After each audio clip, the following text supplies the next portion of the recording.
Hi guys, welcome to legal edge after college. मैं हूं Arpita and आज मेरे साथ है वो गेस्ट, वो स्पेशल पर्सन जिससे उसकी स्ट्रैटेजी सुनने के लिए तुम परेशान थे, जिसके लिए तुम बेताब थे कि कब वो आएगी और बताएगी कि कैसे AIR 1 तक गई वो एंड क्या क्या रहा प्रिपरेशन जर्नी में, क्या हर्डल्स रहे, कैसी तैयारी करी, सोर्सेस एक्सेट्रा एक्सेट्रा एक्सेट्रा, सब कुछ।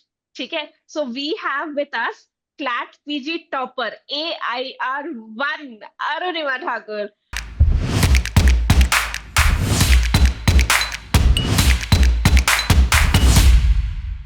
हाय Arunima, congratulations, how are you बेटा? Thank you so much ma'am. Good evening ma'am. I am fine ma'am. Great. तो अरुणिमा, सबसे शुरू से शुरू करते हैं, ठीक है? कि LLM क्यों करने का सोचा तुमने? व्हाई डिड यू थिंक कि मुझे LLM करना चाहिए? मैम मेरा शुरू से ही था कि पढ़ाई कंटिन्यू रखना चाहिए, कि बेहतर हाँ, जुडिशरी जाऊँ कि कहीं जाऊँ, एलएलएम काम आता है। वो पढ़ाई कंटिन्यू, अगर एक बार कंटिन्यूटी ब्रेक हो जाती है तो वो हाँ, फिर से शुरू करना मुश्किल हो जाता है। तो मैं अभी एब्सोल्युटली। फाइनल ईयर में इसीलिए सोची कि एक बार में ही कर लेती ये बहुत अच्छा किया, क्योंकि ये सही में ऐसा होता है कि एक बार कंटिन्यूटी ब्रेक होती है ना, तो फिर वो अटक ही जाता है। एंड अगर आप जुडिशरी वगैरह की तैयारी कर रहे हो, तो it is always better to pursue LLM। मतलब उसके अलग पर्क्स होते हैं, राइट? ठीक है। तो फिर ये तो बहुत अच्छा किया कि LLM पढ़ना सोच लिया। जब LLM की तैयारी कर रहे थे, तो तैयारी किस तरह से कर रहे थे? मतलब कैसे शुरू की तैयारी? एंड क्या क्या सोर्सेस यूज किए पढ़ने के लिए? मॉक टेस्ट दिए कि नहीं दिए, सब कुछ बताओ। थी। Ma'am initially I started my preparation bye analysing the PYQ, हाँ, बिकॉज मैम लास्ट ईयर भी 24 पैसेजेस आए थे। तो आई analyzed that I have to increase my reading speed. And for that, I started reading newspaper and judgment. तो ma'am मेरा एक daily का regular habit हो गया था कि मैं डेली न्यूज़पेपर पढ़ूंगी और डेली लाइव लॉ से बार एंड बेंच से कहीं से भी जजमेंट पढ़ के सोना है। उसके हाँ, बाद मैं दूसरा था कि कॉन्सेप्चुअल क्लैरिटी हर एक सब्जेक्ट का एक एक करके बिल्डअप करना है। हाँ, तो मैं started with constitution, JN Pandey and bare act. So हाँ, most important subjects I gave one subject around 20 days. I started with constitution, then jurisprudence, then public international law, then hmm, contract transfer of property, and then ma'am new criminal law, old criminal law, उसको लेके बहुत confusion था। तो हाँ, I started reading criminal law in the month of July. I had हाँ। read earlier in my college, but पूरा serious focused होके I started in July criminal law. अच्छा, देन ये मैम अच्छा किया। Then, ma'am, I feel that in CLAT PG giving mocks is extremely important because ma'am क्या होता है, मॉक्स देने से एक प्रैक्टिस बिल्डअप हो जाता है कि हम्म, मतलब इतने टाइम पे इतना क्वेश्चन सॉल्व करना है। Ma'am hmm, whenever I used to give mocks, I used to give between the time frame of 2 p.m. to 4 p.m. and I always gave mocks with OMR sheet हाँ। because अगर OMR भरने का practice नहीं होता है तो बहुत जगह एग्जाम में भी OMR भरते टाइम गलत हो जाता है। तो इसीलिए I practice mocks along with OMR sheet। ये बहुत अच्छा किया। पता है, this is something which everyone who is appearing for CLAT PG exam should do. देखो, क्लैट PG की कोचिंग्स की ना अपनी लिमिटेशंस है। मतलब हम हर जगह, हर सेंटर पे ऑफलाइन मॉक्स करवा नहीं सकते, हम हर जगह ऑफलाइन मॉक्स दे नहीं सकते। So these are are limitation. लेकिन उसको ओवरकम करने के लिए हम क्या करते हैं इन LEAC, कि आपको ई रीडर में भी मॉक्स दे देते हैं। तो वो मॉक टेस्ट में आपके पास वो नहीं रहता, टाइमर नहीं रहता, तो you have to start your own timer. And उसको आप फिर कभी भी दे सकते हो। एंड OMR शीट भी मिलती है, तो आप OMR शीट भर के दे सकते हो। तो आई थिंक वो एक यस अच्छा प्रैक्टिस हो जाता है फिर आपका ऑफलाइन मॉक का, राइट? मैम ठीक है, वो जी मैम। बोलो बोलो बोलो। जी मैम, मैं वही बता रही थी कि मैम कि ऑफलाइन में OMR के साथ प्रैक्टिस करना इतना एसेंशियल है, क्योंकि क्या होता है कि कई बार हम ऑनलाइन में प्रैक्टिस करते हैं और लेकिन एग्जाम ऑफलाइन होता है, तो उससे क्या होता है कि एग्जाम में गलती हो जाता है। बिल्कुल। और तो ये बबल्स वाली चीज बहुत जेन्युइन है। मतलब आपको अगर प्रैक्टिस नहीं है ना बबल्स भरने की, तो आप हमेशा ऊपर नीचे कुछ ना कुछ गड़बड़ करके आओगे। तो ये वाली तो बहुत एसेंशियल रिक्वायरमेंट है that you have to do. This is I agree कि ये तो एक चीज है जो तुमने स्टार्टिंग से ही करी, लेकिन अच्छी करी। ठीक है। Yes. और क्लैट पीजी की मतलब अच्छे से तैयारी कब से शुरू करी थी अरुणिमा? मैम अच्छे से तैयारी अराउंड जून स्टार्ट किया था। हाँ। और उसके साथ साथ मैं मतलब कॉलेज में जब फर्स्ट ईयर से ही मैं अपने सेमेस्टर्स को बहुत सीरियसली लेती थी।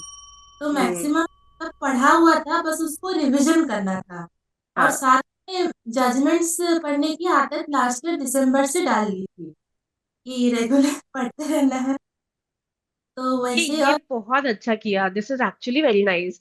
मतलब क्योंकि ये वाली चीज ना, ये दिस इज अ क्वेश्चन जो मुझसे बहुत बार स्टूडेंट्स पूछते हैं कि मैम रीडिंग स्पीड नहीं बढ़ रही है, क्या करें। एंड वो कब पूछते हैं? अक्टूबर में आके, नवंबर में आके। तब तक बहुत देर हो चुकी होती है। मतलब दिसंबर में तो आपका एग्जाम होता ही है, तो तब तक तो बहुत देर हो चुकी होती है। तो आई फील कि ये बहुत अच्छी चीज की तुमने, कि you started in December only, क्योंकि यही तो करना था एग्जाम में भी, जजमेंट्स ही तो पढ़ने थे। तो this is actually a very good tip. और और बताओ प्रिपरेशन के बारे में अपनी।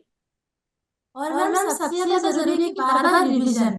कई बार होता है कि हम पढ़ते हैं लेकिन क्वेश्चन सॉल्व करते समय याद नहीं आता है। और मैम सबसे ज्यादा जरूरी है कि मॉक टेस्ट को बहुत अच्छे से एनालाइज करना पड़ेगा। कि हम्म। जैसे हम टेस्ट दिए, कोई suppose x y z question पे गलत हुआ, हम्म। हमको जानना है कि क्वेश्चन में हम गलती क्या कर रहे हैं। या तो हमारी अंडरस्टैंडिंग नहीं है, या तो नॉलेज नहीं है, या तो हमें बिल्कुल ही नहीं आता है। तो उस तरह से हर एक सब्जेक्ट वाइज एनालिसिस करते करते जाना है। जैसे मैम सपोज मेरे कॉन्स्टिट्यूशन के क्वेश्चंस गलत हो रहे हैं, तो हम्म। मुझे देखना है कि वो किस चैप्टर से गलत हो रहे हैं। कि अगर वो फंडामेंटल राइट्स या डीपीएसपी से गलत हो रहे हैं, तो मुझे फिर से बुक में वो रिवाइज करना पड़ेगा। इस तरह हाँ। से भी क्वेश्चन छोड़ना नहीं है कि हाँ मॉक देके छोड़ दिया, नहीं।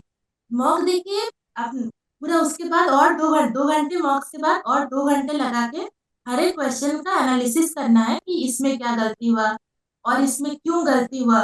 तो वैसे मैं एक अपना नोटबुक बनाई थी, नोटबुक ऑफ मिस्टेक्स। तो उसमें मैम सारे मिस्टेक्स लिखे हुए हैं कि मतलब इसमें ये गलती हुआ है, उसमें वो गलती, ये सब्जेक्ट में क्यों गलती हुआ। तो ऐसा करते हाँ। करते तो पता है, कहने का मतलब ये मुझे समझ में आया कि if you take this exam seriously from day one, तो फिर आप अपनी तैयारी फिर उस हिसाब से ही रखोगे। फिर बीच में थोड़े अप्स एंड डाउन आते होंगे। मतलब आई एम श्योर कि तुम्हारे साथ भी ऐसा हुआ होगा अरुणिमा, कि बर्थडे पार्टीज हो रही है, कॉलेज में कोई फंक्शन आ गया है, शादी, किसी किसी पार्टी में जाना ही है। तो देर देर मस्ट बी डेज जहाँ पे नहीं पढ़ा होगा। देर मस्ट बी डेज जहाँ पे थोड़ी तैयारी, कोई फेज आया होगा। कॉलेज के साथ तो मैनेज करना भी डिफिकल्ट होता है। तो कॉलेज के एग्जाम के टाइम पे प्रिपरेशन कम रख दी होगी, लेकिन उसको फिर मैनेज भी किया होगा with time, right? Yes ma'am. Ma'am मेरा है कि मैम जो हमारे सच्चे दोस्त हैं, अच्छे दोस्त हैं, वो कभी फोर्स नहीं करेंगे कि तुमको आना होगा बर्थडे में। वो समझते हैं कि मतलब हम नहीं आ पाए तो उसके पीछे कुछ रीजन है। तो ma'am I am very privileged कि मेरे जो फ्रेंड सर्कल में फ्रेंड्स है वो बहुत अच्छे हैं, बहुत अंडरस्टैंडिंग है, बहुत हेल्पफुल है, उनका बहुत सपोर्ट रहा है। और ये मैम बहुत अच्छी फैमिली, बात है। जी मैम फैमिली में भी बहुत ज्यादा सपोर्ट हुआ है। मैम पूरे साल में मैम किसी का भी शादी हुआ है तो पापा मम्मी भी नहीं गए हैं कि नहीं तुमको खराब लगेगा, तो हम लोग नहीं गए। ये तो बहुत ही अच्छी चीज है। एंड मुझे ऐसा लगता है कि जब जब फैमिली इतना सपोर्ट करती है ना, तो आपकी सक्सेस पे आपसे ज्यादा खुश आपके फैमिली मेंबर्स होते हैं। तो मुझे बताओ ना कि कैसे रहा, मतलब जब तुमने घर पे डिस्क्लोज किया कि तुम्हारा AIR 1 आया है, मतलब 2 नहीं, 3 नहीं, 4 नहीं, 10 नहीं, AIR 1, तब how did your family react? Ma'am सबसे पहले तो दादाजी को बताई, क्योंकि दादाजी से मैं सबसे ज्यादा क्लोज हूँ। दादाजी का बहुत मोटिवेशन है कि मतलब रोज मतलब वही दादाजी ही सुबह सुबह उठाते हैं। तो मैम मुझे पता नहीं था कि रात को रिजल्ट निकल गया है। हाँ, हाँ। मैंने तो मैम तुम्हें रात को भी मैसेज किया था अरुण। क्या? थोड़ी सी बात ही नहीं, लेट पीजी था तो मैं रात को देखी नहीं थी। उसके बाद मैम सुबह देखी तो सबसे पहला रिएक्शन कि नहीं दादाजी को बताना है। दादाजी इतना ज्यादा खुश रहे कि वो बोले कि फिर से देख, सपना तो नहीं देख रही है। क्योंकि मैम प्रोविजनल आंसर की हिसाब से थोड़ा कम आया था। और हाँ। उसके मैम तो ज्यादा श्योर नहीं थी कि एक रैंक आएगी। दादाजी हम्म। बहुत, फिर उसके बाद मम्मी पापा को बताई। फिर मैम हाँ। मम्मी पापा भी बहुत ज्यादा खुश हुए। फिर मैम मेरा छोटा भाई है, वो तो इतना खुश हुआ, इतना खुश हुआ, बहुत अच्छा लगा मैम।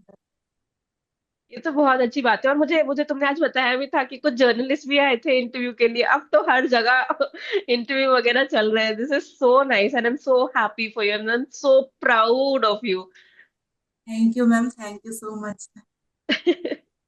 अच्छा, तो मुझे कुछ अगर मुझे बताओ कि कोई स्टूडेंट अगर आज क्लैट पीजी नेक्स्ट ईयर की तैयारी कर रहा है, तो उसे क्या क्या करना चाहिए? मतलब what should he include in his preparation अभी से?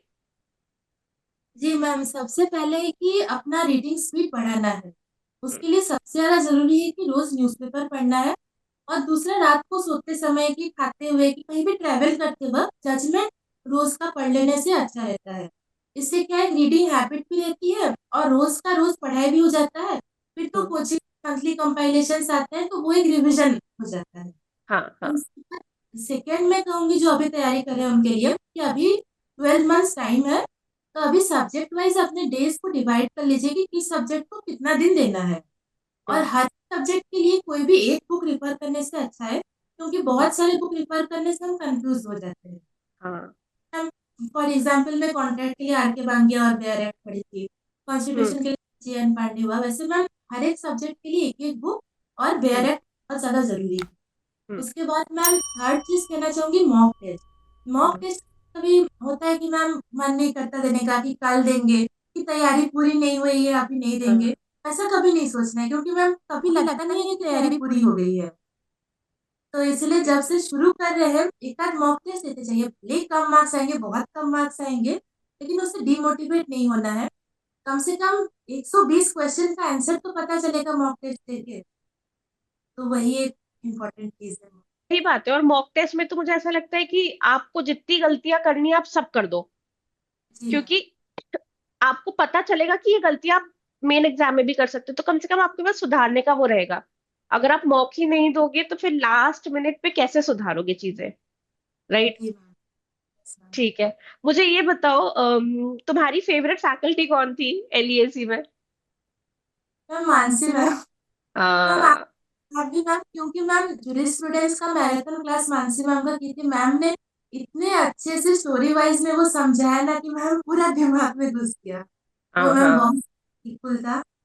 और मैम आपका तो मोटिवेशन हमेशा से ही रहा है। मैम आपका मैम वो क्लास रहता है ना मैम, आस्क मी एनीथिंग वाला। हाँ। मैम उसको आपको सुनने से बहुत ज्यादा मोटिवेशन मिलने लगता है। फिर मुझे मैम, अच्छा लगा ये सुन के। जी मैम। मैम प्रियंका मैम का मैम मैम बहुत बड़ा मेरा हेल्प की थी कि मैम क्या हुआ ना, मेरा मॉक में शुरुआत में कम मार्क्स आते थे। हाँ। तो मैं मैम को सीधा कॉल लगा के पूछी कि मैम क्या करना है। तो मैम ने ही मुझे समझाया कि किस तरह से मॉक्स एनालिसिस करना है, कि कॉन्सेप्चुअल क्लैरिटी नहीं है, कि हम्म। अंडरस्टैंडिंग नहीं है, कि याद नहीं आ रहा है, कि बिल्कुल हाँ। ही नहीं है। तो वो मैम ने ही मुझे समझाया था कि किस तरह से करना है। अरे वाह, ये तो बहुत ही अच्छा लगा मुझे सुन के। This is very nice.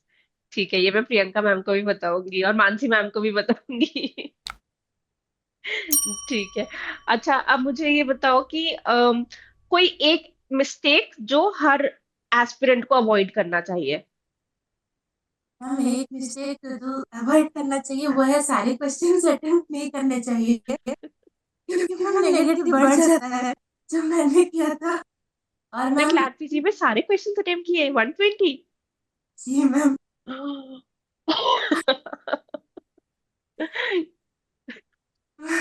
तो वो अगर नहीं करती तो थोड़ा आ सकता था।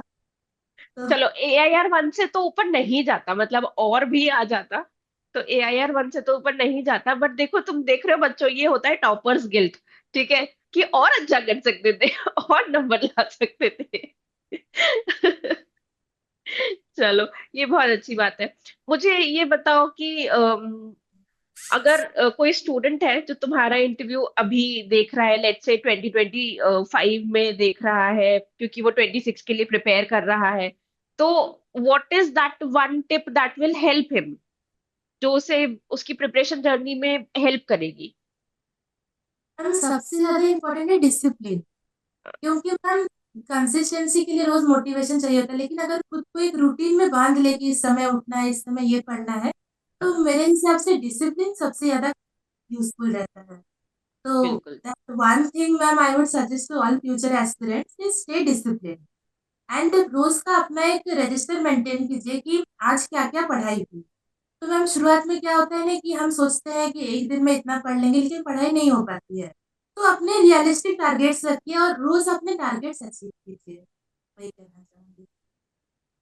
Thank you so much Arunima, मुझे बहुत अच्छा लगा तुमसे बात करके। एंड अपने पेरेंट्स को भी मेरी तरफ से कॉन्ग्रेचुलेट करना। ठीक है, दादाजी को स्पेशली कहना कि मैंने उनको प्रणाम किया है एंड कॉन्ग्रेचुलेट किया है। ठीक है। एंड आई विश कि तुम अब लाइफ में जो भी अचीव करना चाहो ना, तुम्हें बहुत अच्छे से मिले, क्योंकि देर आर स्टूडेंट्स जो बहुत डेडिकेटेड होते हैं, तैयारी के लिए बहुत डेडिकेटेड होते हैं। तुमने जब मुझे बताया कि तुम दिसंबर से ही जजमेंट्स पढ़ने लगी थी, that give me an idea कि तुम्हारी तैयारी जून से नहीं है, या तुम्हारी तैयारी कल से नहीं है, तुम्हारी तैयारी साल भर की भी नहीं है। तुम्हारी तैयारी तो बहुत पहले ही शुरू हो गई थी, जब तुमने सेमेस्टर्स अपने सीरियसली लेना शुरू किए, जब तुमने अपने सब्जेक्ट्स अच्छे से पढ़ना शुरू किए।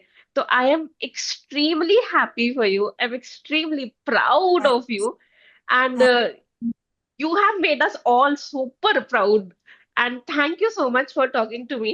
मुझे बहुत अच्छा लगा तुमसे बात करके। Thank you so much to you ma'am for giving me this opportunity. Thank you so much ma'am. And I wish, अब जो भी डिसाइड करो जुडिशरी किसी भी चीज में, तो आई विश तुम हर चीज में सक्सीड करो। ठीक है। And let me know when ever you need my help with anything. ठीक है। And for you who all are watching this video, I would like you to, I would want you to share this video with everyone, so that everyone understand what does it take to be an AIR1, right? क्या क्या चीजें होती है। Thank you so much guys, thank you so much for watching this video, and please like, share and subscribe. Bye bye, take care, I will see you next time.